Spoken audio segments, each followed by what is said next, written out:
Hello everyone, welcome to Bhadra IAS. We are discussing answer writing for this year's Assam PSC mains.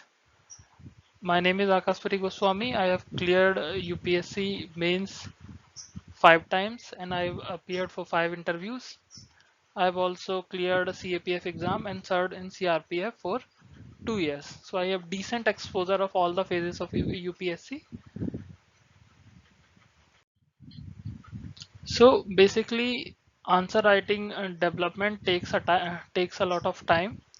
So we need to practice at least for 2 months daily 1 hour.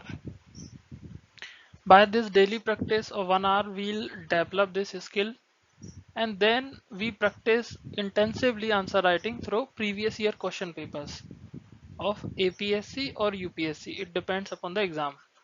So first thing is to develop this skill by writing daily for 1 hour. We will later on discuss techniques, strategy through which we can approach various types of questions and the way we need to structure them. But most important thing is that developing answer writing skill, it takes a lot of time. So you need to be patient, you need to have patience, and gradually you will see the improvement. So first thing is, for 1 month or 2 month, one need to practice daily for 1 hour. In this phase, the skills of answer writing will be developed. Later on, answer writing should be done through previous year question papers, so that apart from answer writing skill, we also get to know the dynamics of previous year question papers, and thus we get to know which portions of syllabus we need to cover more. So it gives us both kind of exposures. So as we are discussing, answer writing is a skill. It is not as simple as that if you know something, you will go on the exam day and you will write the answer and you will get the maximum marks. It is not like that. For PSC level exams, UPSC, you need to develop this answer writing skill so that you are able to say your arguments, your opinions in a very less words, in a very crisp and clear manner, in orderly fashion. I will discuss UPSC notification, what UPSC notification says about answer writing. With the discussion of that notification, you will have clear idea exactly what we need to do in terms of answer writing skills. So answer writing is a skill. It depends on self initiative. There is no magical pill or formula. No matter I am going to tell you, until you practice those things a lot, till then there will not be any improvement, there will not be any learning. Developing any skill takes a time, at least a month is required to develop any skill. Normally people say we need around 22 days to learn a skill. So we can say that when you apply all the things which I am going to tell you to write a better answer over a month, then only you will have this answer writing skill in you. So this needs a lot of practice under certain known conditions, like writing for 1 month, daily writing 1 hour, then incorporating various features of ideal answer, which I will tell you. And when you practice under these conditions for a month, there is a constant improvement. There is an organic improvement. You will not be able to write a fantastic answer on the first day. You will achieve this over a period of time. So answer writing is a skill and it takes some time to develop. So start and write daily for 1 hour. We can write with the help of previous year question papers of APSC. We can write with the help of NCRTs, or we can write with the help of mock test papers given by the coaching. So these are the three sources. But despite the sources, we have to write continuously for 1 month, and then we will be able to develop this skill. So basic thing about answer writing is, the basic format is that we already know: intro, body, conclusion. This is the most basic generalistic formula of answer writing. But In practice, in reality, format varies with subject, specific question, keywords related to question. As you might have seen in UPSC, some questions say discuss, some questions say critically discuss, some questions simply say elaborate. So based on these question words given in exam, the structure may vary. Also, its structure depends on subject. In geography, you need to incorporate a map. In history, you need to draw a timeline like this. Suppose they are asking something related to Neolithic revolution, so you will put Neolithic revolution here, and you will give a context via writing what was before it and what came after it, so that a context would be set for your arguments and your opinions related to Neolithic age. So this is what we do in history. In geography, we make maps. So this is the thing. The format, general format is this. We will discuss that in detail, but in reality, the format varies with subject and specific questions, but that you learn gradually. The most important thing in answer writing is that one should start writing, and one should start writing daily for at least a month. We'll see that we need to keep this intro small, then conclusion should also be small. Like intro should be like 4 to 6 lines only. We should not give a lot of space to the intro. Main thing is in question is body. In body we address the main demand of the question, so we need to give more space to the body, and within body we should be giving headings and subheadings. It is very important to use question keywords. We will discuss these things with examples later on, and it is important to write in bullet points. Normally paragraph format is preferable for essay type of questions. In GS papers, general studies paper, we need to write in bullet points. A small 4 to 6 lines intro, then body with headings and subheadings. Use question keywords as headings and subheadings so that the examiner knows, okay, you are writing according to the demand of the question. So these are some basic things related to answer writing.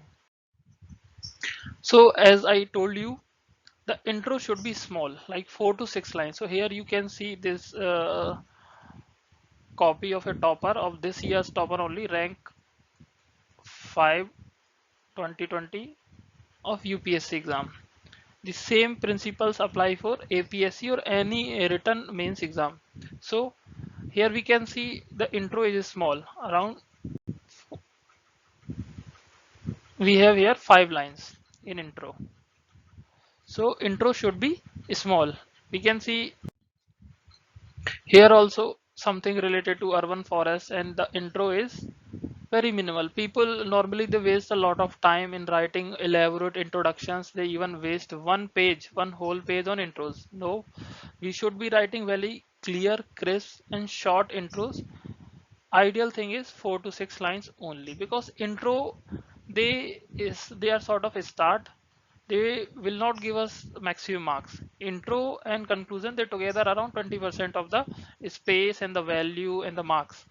Real thing is 80% of the part is body, that is main demand of the question. Here we can see benefits and steps taken by the government to promote urban forestry. So we need to write maximum our points we should be giving here. We cannot waste a page on writing about urban forest. So this is the definition of urban forest, and some other guy may write various types of urban forest, and then he is giving some examples and something like that. No, we are not supposed to do that. This is just a introductory aspect of the question. Define this in 4 to 6 lines and move forward. That is the thing. So give subheadings. Now, whatever we are writing, we should give subheadings also. Like we are talking benefits of GST. Then instead of writing 1, 2, 3 to let's say 8 benefits of GST without any subheading, it will not fetch you good marks, because that shows only accumulation of information, not in-depth understanding and analysis.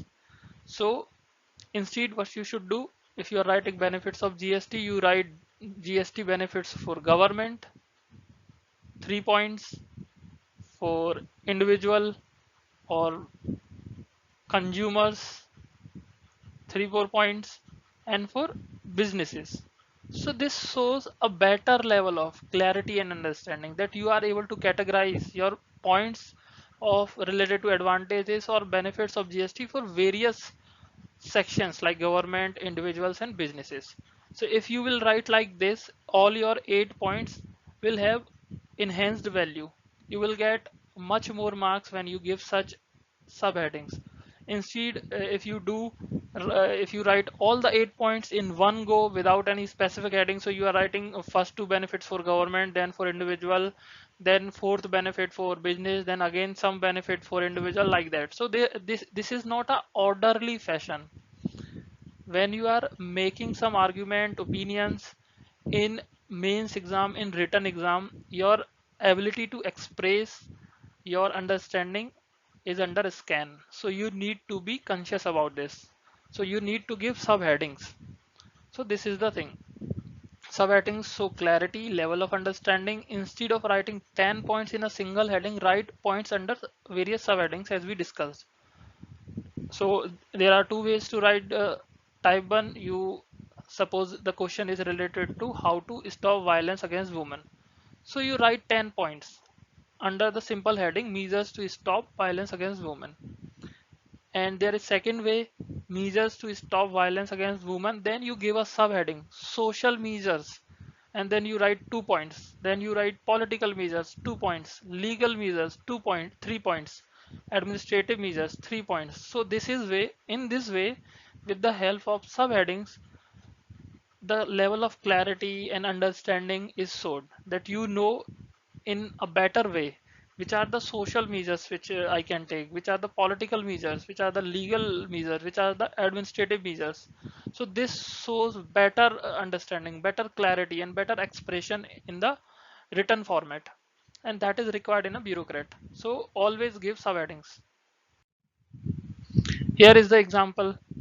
Underlying causes are diverse, hence any strategy to address them must be multi-pronged. So this is also the test copy of a topper, same rank, rank 5 this year only. Recently results have been announced. So instead of writing like multi all the measures related to reduce violence against women, and then instead of writing 1 2 3 to let's say 10, she has divided legal measures, administrative measures, political measures, economic measures, social measures. So in this way, she has given subheadings, and this shows that her understanding is more nuanced, and she is able to express her ideas, opinions in much more better orderly fashion, and that is required. Now give preference to analysis over information. So suppose there is a question, what is G20 grouping? Discuss its significance for India. This is just an example. So what is G20 is information part. Normally we write these things in introduction.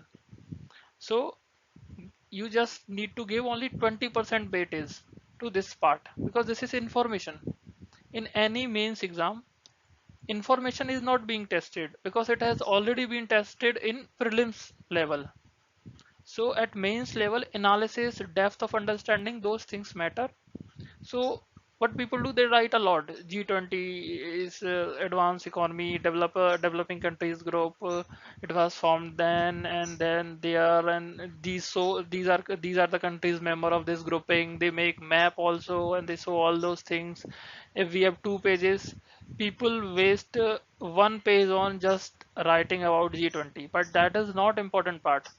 This is the analytical part, which is discussing the significance of G20 for India.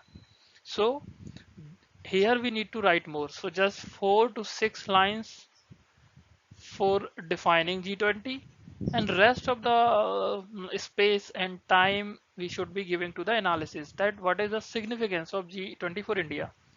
It is very much important for India, like it is highly important for us.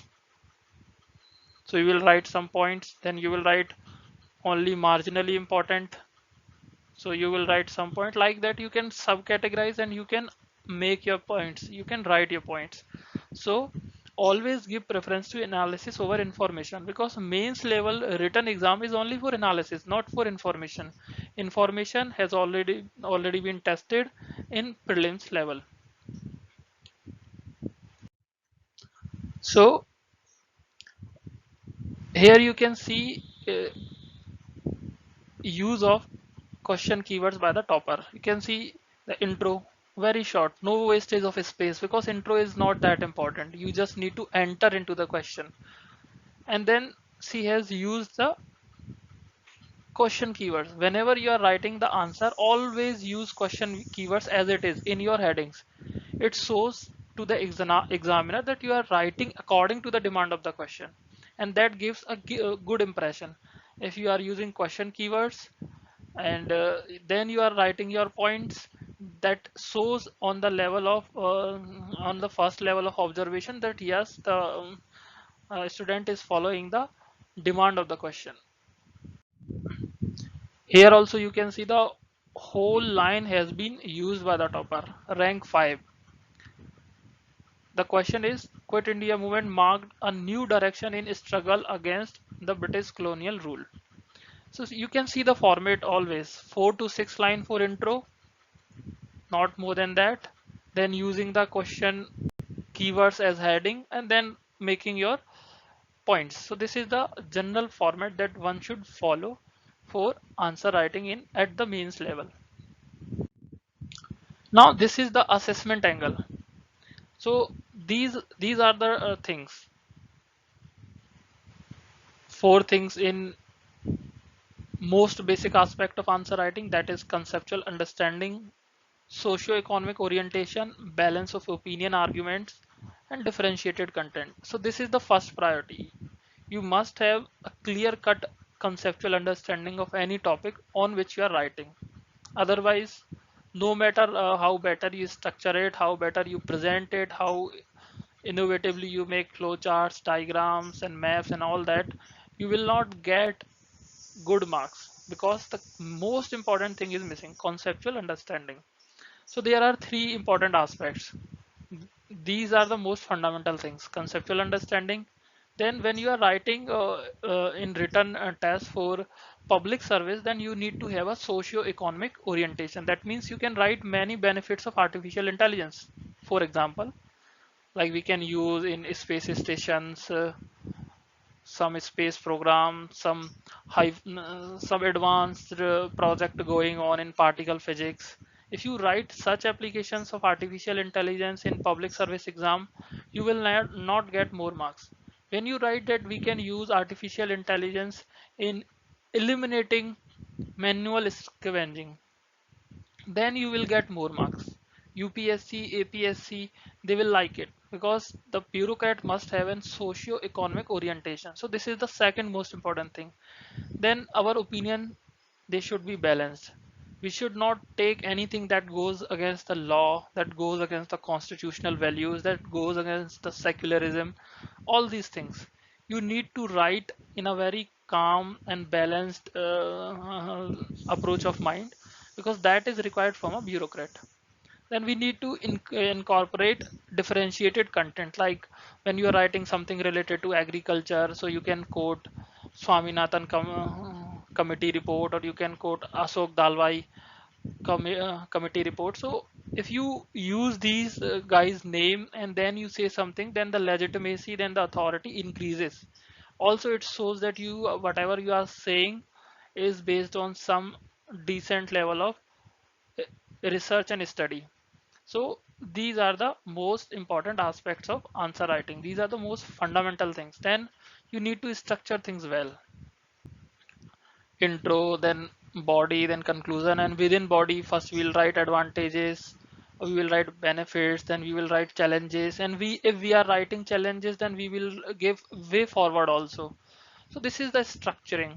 Whatever that you are saying, that should be structured in a well-mannered and orderly fashion. Then we should be covering all the dimension and parts of the questions. We should write that in a very legible handwriting.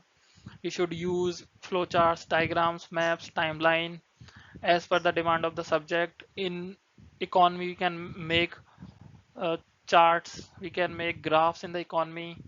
In geography and history, we can make maps. In history, we can make timeline also. So these are the thing. So priority order, we can say the first group is the most important thing, which is four most fundamental aspects of answer writing: conceptual understanding, socioeconomic orientation, balance of opinion, differentiated content. So this is first priority. Then second is structuring the answer, arranging the body, intro, conclusion, map, timeline, whatever that you are putting in your answer, you should be arranging that in an orderly fashion so that your argument is building up organically. So this is the second most important thing. Third is presentation. So this is what I consider when I check somebody's copies. So you should also, students should also keep in mind all these things. So these are the things, all these things which we can discuss in detail, like conceptual understanding, based on the UPSC notification only. This UPSC notification related to mains exam, it covers the skills required for answer writing in a very beautiful manner. And if you read this and you understand that better, if you internalize that better, then you will be in a better position to understand what you need to do in answer writing and what you need to practice over the period of time to be good at answer writing skills. So we will discuss these things: conceptual understanding, balance of opinion and argument, and what UPSC is saying about this in notification. We will see need of socio-economic orientation. I have already given an example related to artificial intelligence. Then we'll discuss one by one structure and keywords given in UPSC notification itself, which we can use as an ideals of answer writing. So we can see: write consciously in less word, arrange ideas in orderly fashion, keep close to the subject. That means do not write anything, just write according to the demand of questions. Overall, candidates should be giving relevant, meaningful, succinct answers. So these are the words given in UPSC notification itself, which we can use for UPSC, APSC, MPPSC. Any mains written level exam must have these things. So this is related to innovation. What UPSC is saying, that credit will be given for effective and exact expression. So do not beat around the bush. Write directly. Use words from committee, Supreme Court cases, best practices across the world, that will enhance your effectiveness and exactness of your expression. What we need to do in presentation, UPSC is saying that you have to arrange your ideas in orderly fashion. So these are the ideals of answer writing. Then there are various presentation methods like how and spoke. So in this way you can write something in your answer. Cause and effect cycle, vicious cycle you can use in your diagram, map, timeline, type chart. So we will discuss all this in later classes in detail, all these presentation methods. As of now, these were the basics of fundamentals of answer writing. Thank you.